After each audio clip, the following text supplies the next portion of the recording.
there is going to be hard, no matter the distance, because the conditions are This is going to be sketchy. So on late Friday morning, Dylan and I took off from my studio to head to Johnstown, PA for the Higher Ground Hundo that's put on by Hope Cyclery. It was a beautiful Friday, but we all knew the ominous forecast and it wasn't going to last.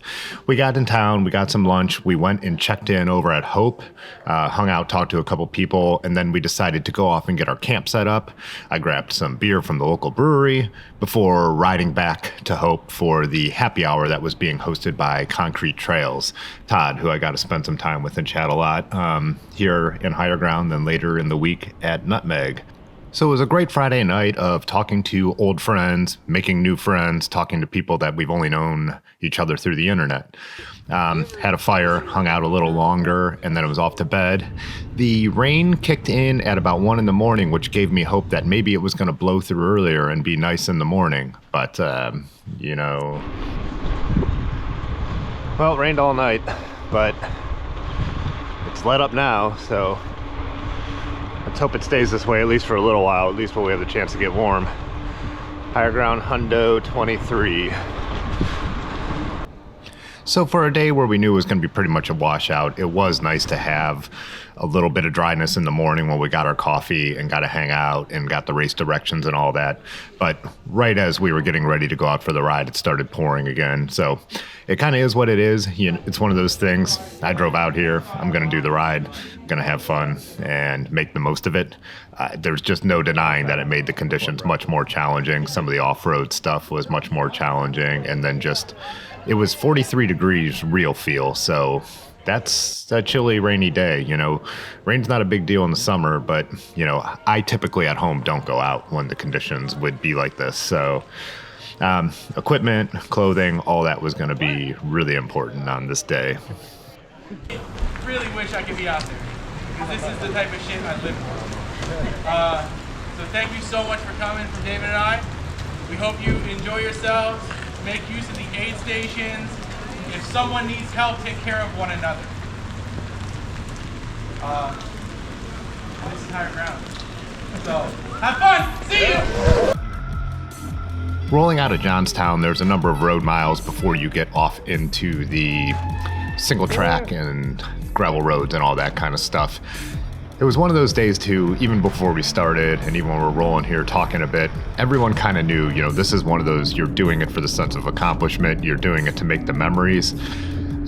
It's, you know, it is really pretty, it is fall out, but this was a tough day. This is a tough day to go ride your bike. And with the ride I had chosen, which was, I think, 71 miles and over 8,000 feet of climbing. So, yeah. Here we go. Last year I'd ridden my drop bar gravel bike, which has 42 millimeter tires on it. This year I opted for my Gunner, which is a sweetback bar bike, the way I have it set up with 55 millimeter tires. You can already see here, I was pretty happy with that choice. Last year I did fine on the other bike. Some of the really chunky stuff though, the 55s were nice. And this was just the first ride of a full week of being out riding where we were gonna be doing some mountain biking, all that kind of stuff. So I really was glad with the Gunner choice. I'm getting more and more to the point where if I'm going to be off-road, I'm much happier on the 55s. I just don't feel that slow on the road on this bike anyways. Like, yes, on a long, just country road ride, I'm still going to go for the gravel bike, or if the gravel's going to be smoothish. But I was happy with this choice. I was happy to be on this bike at this ride and all week long. Feeling kind of confident in the clothing selection. Bunch of wool and a rain jacket. Just wool tights. I think they're gonna work. I should probably stop talking and do this gravel climb.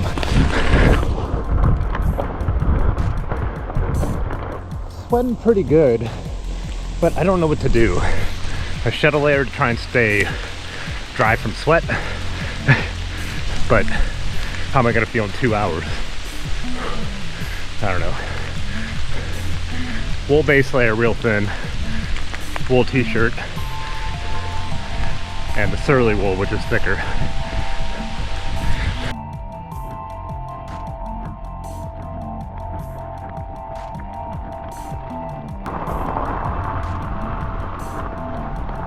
This was sunny and beautiful last year. It's kind of pretty and foggy now though. I'm not complaining yet. Buy the ticket, take the ride. This is the part where I'm glad I have the gunner. We'll see how I feel on the country road climbs, but I think all in all I'm gonna be happy.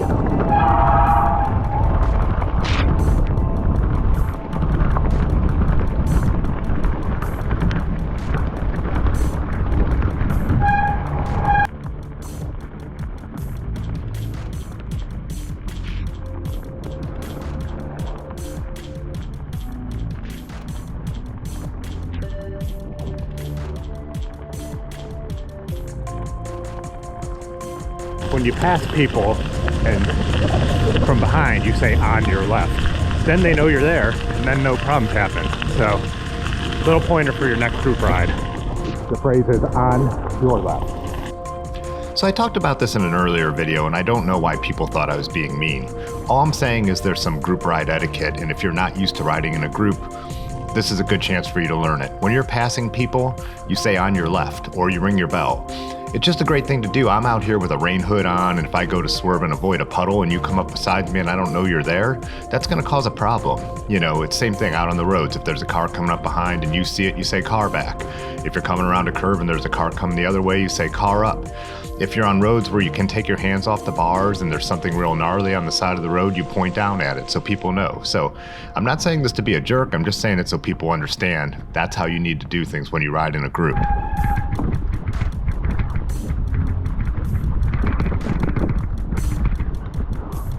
Oh yeah, this is the shit. So these are the infamous snowmobile tracks on higher ground. They get real gnarly, you know, it wash out, rough rocks, it's, you know, off camber stuff. Now you have to go through these fences because they're probably protecting, I guess, from the deer, the habitat through here and all that stuff.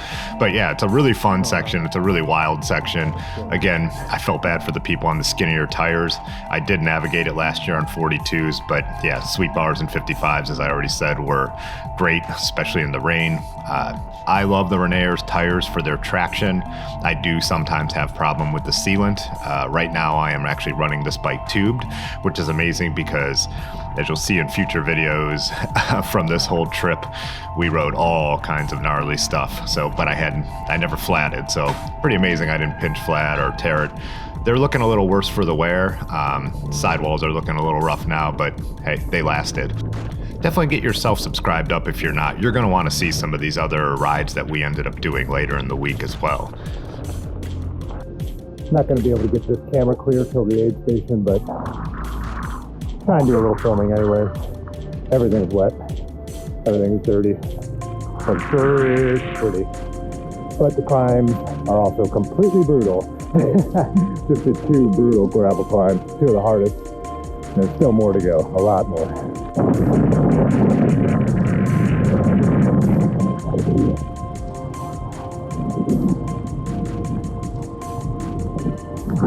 Rain's coming back, but I don't think it really matters at this point. I can't get any more wet.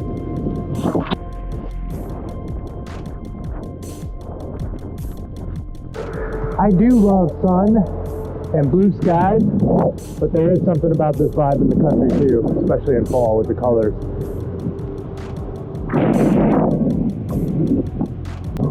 Look at these two yahoos. Brian and Aaron.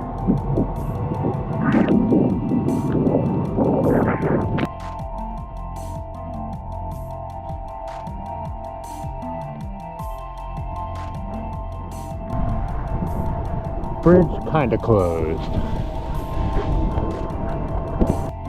I recognized the town and I was ready for this aid station that was going to be there. Of course I had snacks in my bag, but I just did not feel like stopping and getting them out of there. Plus my water bottles were getting low, so the timing just happened to be perfect. I ate a lot of candy and filled up my bottles when we got there.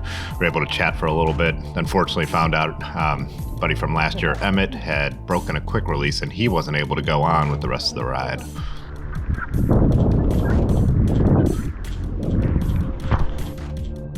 So leaving the aid station, ended up riding with Aaron and Brian for a while. When we hit the first real steep gravel climb, we ended up dropping Brian, though.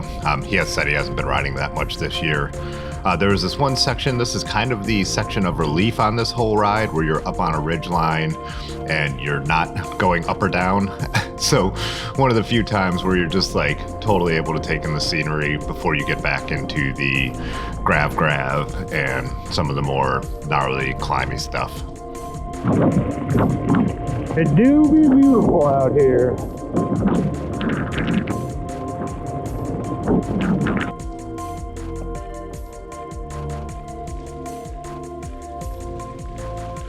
I got to contact the housekeeper.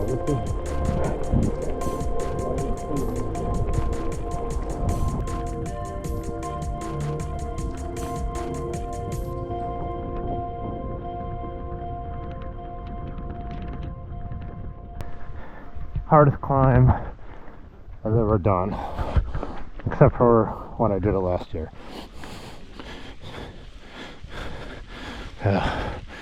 That climb is just no joke.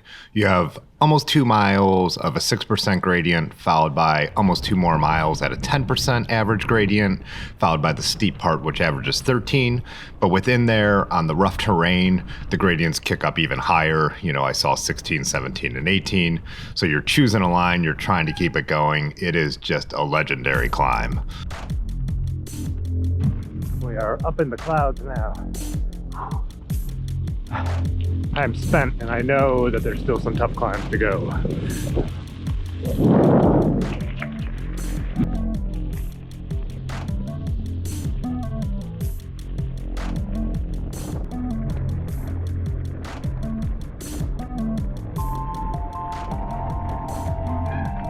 The rain has started back up at the worst possible time.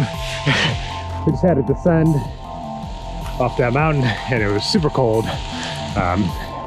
Just starting to build some heat back up. The rain is it had stopped for a while, and now it's a little crushing because I'm in a little bit of a dark place. I lost Aaron because I was so cold descending. I didn't want to go that fast. Oh man, it's gonna be tough to finish.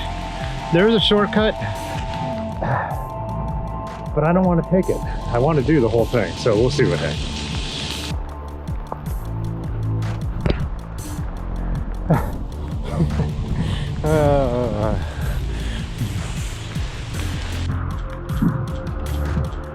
10 more miles.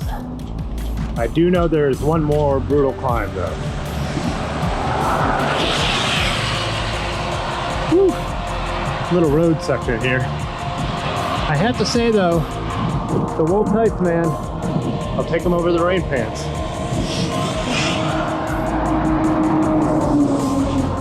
I bought these at REI. I will try to remember what they actually are and link them below.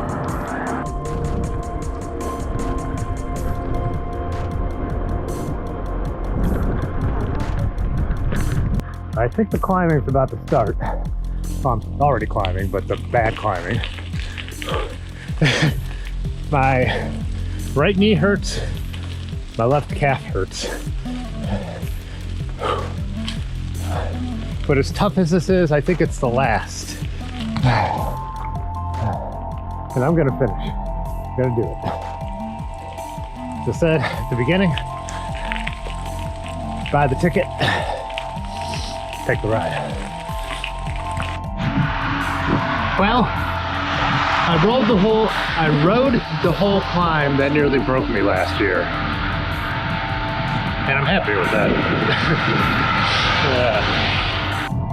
Anyone who rode any of the routes today is a badass, but I'm excited to hear if Dylan did the 100. I believe he would, but you go back to Johnstown at mile 70 something, and then you have to go out for 30 more miles. Tough call to make on a day like today. So even not a day like today. That is a tough 70 miles, so yeah. The bike trail, this is the moment I've been waiting for.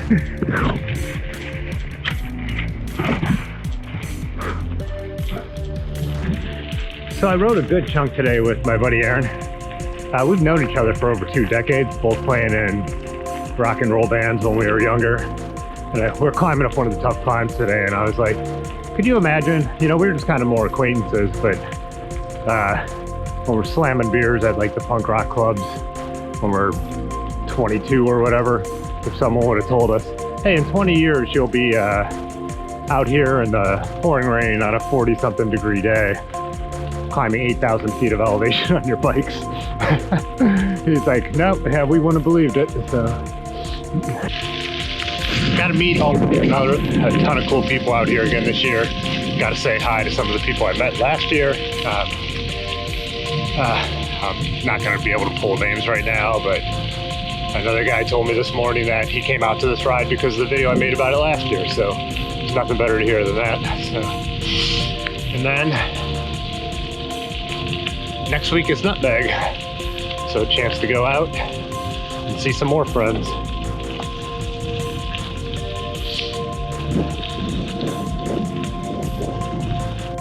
I don't know how much you could see. I don't know how much you've been able to see of this whole video, but this is a beautiful way to end the ride, or a beautiful way to get back into Johnstown.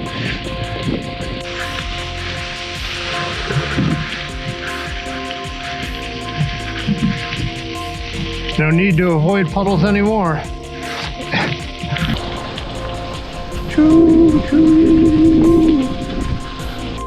So just one more quick note on the clothing as we roll back into Johnstown here. I said long sleeve, thin wool base layer on top with a wool t-shirt over it, and then a zippered surly wool on top of that I could vent. And then it was my rain jacket, which is a Rafa rain jacket I got on sale. That worked really well for me. Like I said, I got really chilled on that one long descent after standing around the aid station, but that'll happen. It's just the kind of weather we were having in the low 40s. Those tights on the bottom though, they have like a dual layer, what they called like a 3D weave, and it just keeps them from sticking to your skin when they're wet, and they're amazing. You don't even really notice they're there. I say it a couple times in this video, but I'll take them over rain pants. Nothing really keeps you dry anyways, so I would rather be insulated and wet. This is it. We did it again, even in this weather. So the rest of the evening was spent sitting in the building, hanging out around the heaters, eating from the food truck, drinking some beers, having just good conversations, looking at the swap meet stuff. So of course you'd rather be outside on a nice night, sitting around a fire, but we still had a lot of fun, still had a lot of great conversations. All in all, an awesome event. Like I said, one that's more memorable already now, going back and voiceovering this a week later than, you know, maybe it was always fun at the time being out there. But our adventure continues. We hit the road towards Kingston, New York. Aaron had picked me and Dylan up in the morning with Ben, and we were on to the next thing. I also want to say shops like this that put on events like this, people who do the organizing in the cycling community to bring us all together, to give us new experiences, to help us meet new people, and just have a fuller life in general are really important. So support them. You know, I guess it's the phrase they say, where there's life, there's